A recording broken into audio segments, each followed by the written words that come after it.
kita akan membahas tentang permasalahan sosial di masyarakat. Berbicara soal permasalahan sosial di masyarakat, adik-adik pasti sudah paham. Kalau gitu, mending kita langsung bahas satu persatu yuk. Standar kompetensi memahami permasalahan sosial di masyarakat. Kompetensi dasar memahami pengertian masalah sosial, mendeskripsikan bentuk, penyebab, dan karakteristik masalah sosial. Pengertian masalah sosial.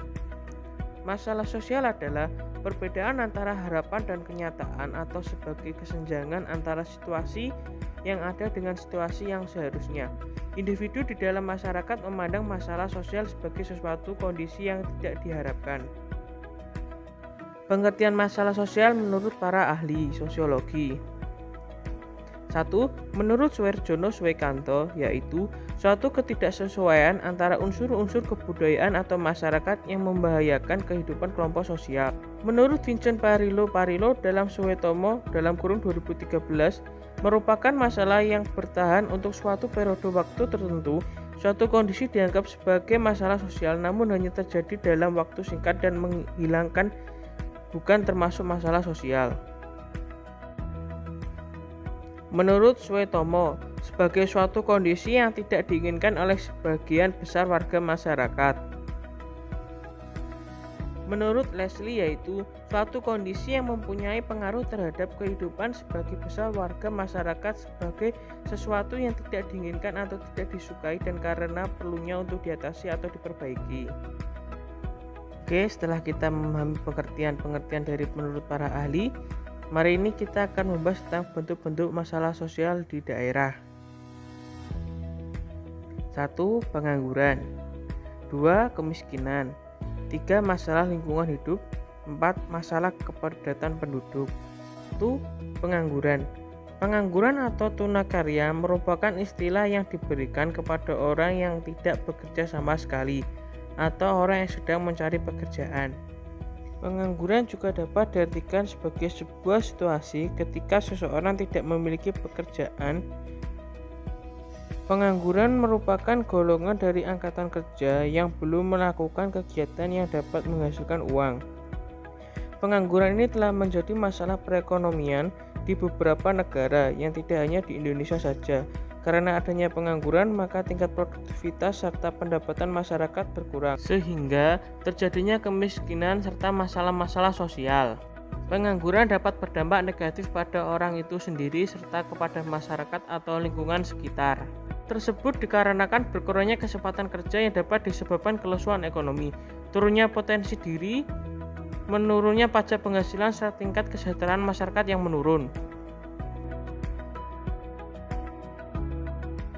2. Kemiskinan. Kemiskinan adalah keadaan saat ketidakmampuan untuk memenuhi kebutuhan dasar seperti makan, pakaian, tempat berlindung, pendidikan, dan kesehatan. Kemiskinan dapat disebabkan oleh kelangkaan alat pemenuh kebutuhan dasar ataupun sulitnya akses terhadap pendidikan dan pekerjaan. Selain itu juga faktor dari sandang, pangan, papan tidak mudah diberikan.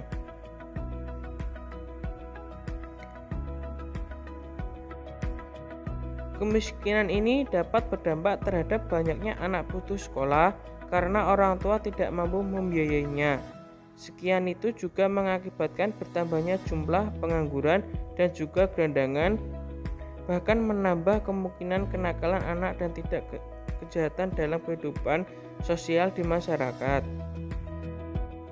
Kemiskinan juga ketidakmampuan untuk memenuhi standar minimum kebutuhan dasar yang meliputi kebutuhan makanan maupun non-makanan. Penduduk miskin adalah penduduk yang berada di bawah suatu batas atau yang disebut sebagai garis kemiskinan.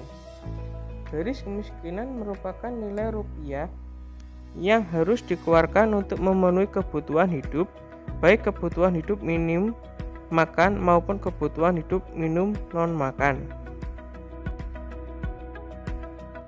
Masalah kepedulian terhadap lingkungan. Lingkungan hidup. Sampah atau limbah seperti sisa makanan, plastik, rokok, dan kertas sebaiknya dibuang di tempat sampah. Sebab jika tidak, sampah-sampah akan menumpuk sehingga busuk dan menyebabkan bau tak sedap. Tumpukan sampah yang membusuk juga bisa mengandung lalat yang akan membawa dampak buruk untuk kesehatan tubuh. Sampah yang menumpuk dan bertebaran di mana-mana, terutama sampah sisa makanan, biasanya akan membusuk dan menjadi tempat berkembang biak yang ideal untuk kuman. Jika lalat, kecoa, atau tikus menyentuh sampah-sampah dan secara tidak sengaja tangan manusia juga ikut bersentuhan, hal ini menjadi salah satu cara penularan kuman-kuman dari sampah ke manusia.